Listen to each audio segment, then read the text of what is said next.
ओम नमो भगवते वासुदेवाय। ओम नमो भगवते वासुदेवाय। ओम नमो भगवते वासुदेवाय। ओम नमः शिवाय। ओम नमः शिवाय। ओम नमः शिवाय। स्वागत है सभी दर्शक साथियों का आपके अपने YouTube चैनल रामकृष्ण जी शिवम स्टूडियो में। मैं रामकृष्ण शास्त्री आगरा से आप लोगों के बीच में धार्मिक कथा, व्रत कथा एवं अन्य जानकारियां लेकर के आता रहता हूं। आज की जो जानकारी है, माघ मास का पावन पवित्र महीना चल रहा है। इसमें स्नान का शुभ मुहूर्त और इस स्नान के बाद ये कथा श्रवण करने से पापों की मुक्ति होती है, पापों से मुक्ति मिलती है। स्नान करने से पापों की मुक्ति मिलती है। कथा श्रवण करना बहुत ही अनिवार्य होता है। तो चलिए ज़्यादा समय नहीं लेते हुए, जो भी साथी नए दर्शक हमारे साथी आए हुए हैं, बहुत बहुत अभिनंदन है, और पहले से मौजूद हैं उनका भी अभिनंदन है। ज़्यादा समय नहीं लेते हुए आपसे निवेदन करना चाहेंगे, अभी तक आपने चैनल को सब्सक्राइब नहीं किया हो तो प्लीज़ चैनल को सब्सक्राइब करें और प्रतिदिन की जानकारी प्राप्त करते रहें। आज हम बात करेंगे माघ मास के 12वें अध्याय और 13वें अध्याय की कथा के बारे में। तो आप इसके अपना करें, बड़ा ही आनंदित कथा है, आप श्रवण करेंगे।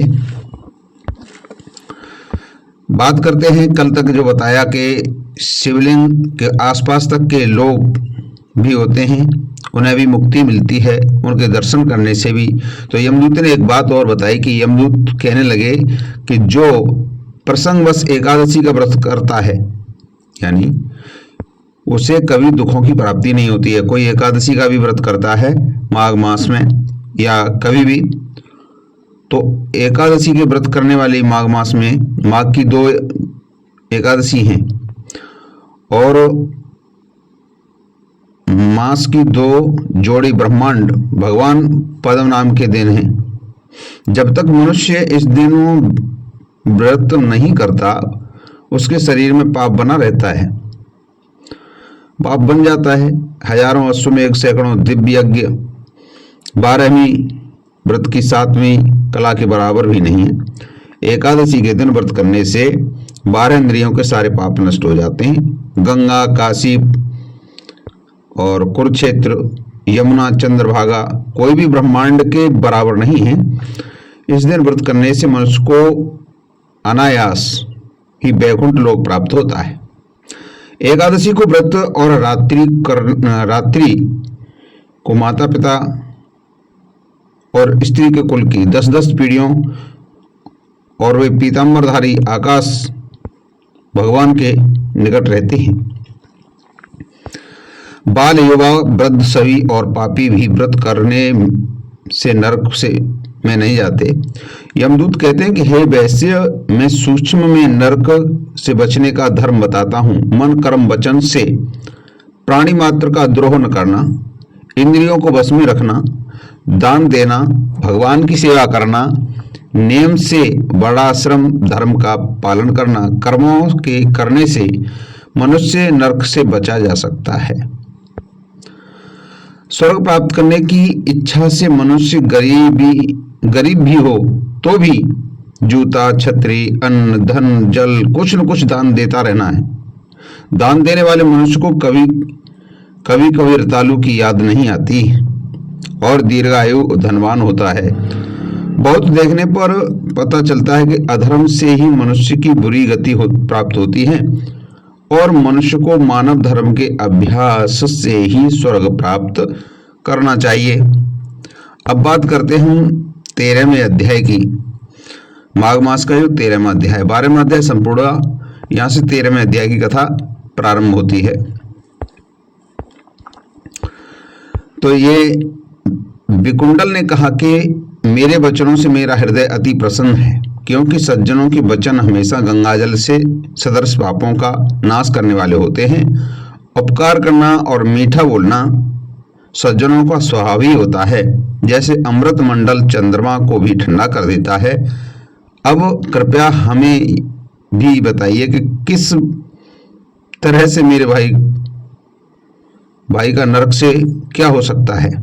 तब दूत कुछ देर ज्ञान दृष्टि से विचार कर मित्रता रूपी रस्से से बंधा हुआ बोला कि हे वैश्य, यदि आप अपने भाई के लिए स्वर्ग की कामना करते हैं तो जल्दी ही अपने 8वें जन्म के पुण्य फल को निमित्त अर्पण कर दो। तब विकुंडल ने कहा कि हे दूत, वह पुण्य क्या है और मैं कौन से जन्म में और कैसे किया था, ये सब बताओ। फिर अपना पुण्य अपने भाई को दे दो। दूत देख करके कहने लगा, वैसे सुनो, मैं फायदे की ये सब कथा आपको कहता हूँ।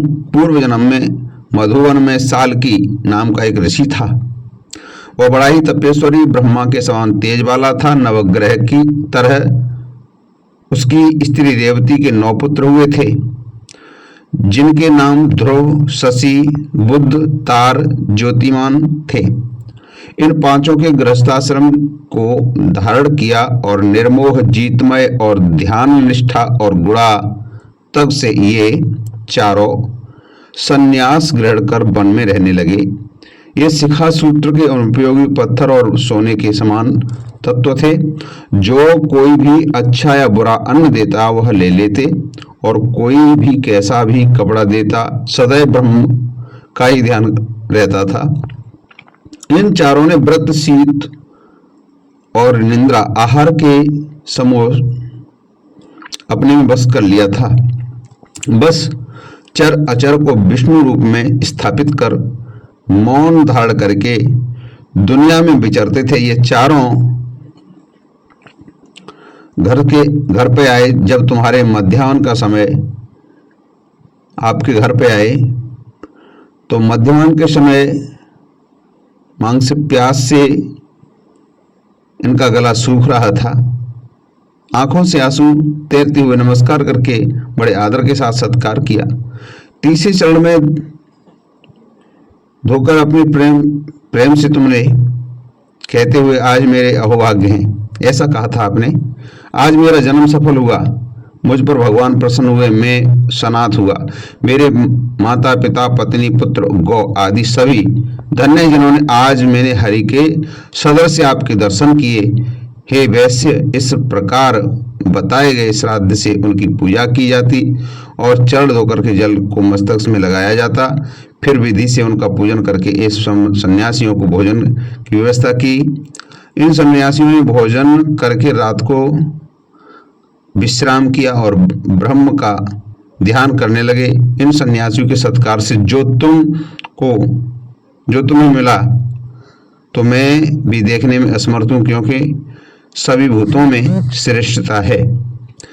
धार्मिक में बुद्धि वाले और बुद्धि वालों में मनुष्य और संप्रदाय में ब्राह्मण और धार्मिकता और पुण्यता और धर्मात्मा में महाज्ञानी। धार्मिकता में पुण्यता और धर्मात्मा में ब्रह्मज्ञानी सर्वश्रेष्ठ हैं। ऐसी ही संगति में बड़े बड़े पाप नष्ट हो जाते हैं। यह पुण्य आपने अपने पहले जन्म में किया था। इसलिए यदि आप अपने भाई को नरक से मुक्त करना चाहते हैं तो यह पुण्य दे दो। सो दूत के इस वाक्य से प्रसन्न होकर के उसने प्रसन्न चित्त से अपना पुण्य अपने भाई कुंडल को दे दिया और वह नरक से मुक्त हो गया और पुराने यानी अपने भाई को जगत से पूजित कर दूत अपने स्थान पर चला गया। इस प्रकार वैश्य के पुत्र विकुंडल ने अपना पुण्य देकर के अपने भाई को नरक की यातना से छुड़ाया। तो हे राजन, जो कोई भी इस इतिहास को सूचीबद्ध करता है या सुनता है या पढ़ता है, कथा को कहता है, उससे हजारों गोदान का फल प्राप्त होता है। तो स्नान करने के बाद कथा अवश्य सुननी चाहिए। तो ये कथा यहाँ लेती है विराम। मिलते हैं अगली कथा के साथ, तब तक के लिए हर हर महादेव। जय श्री कृष्ण।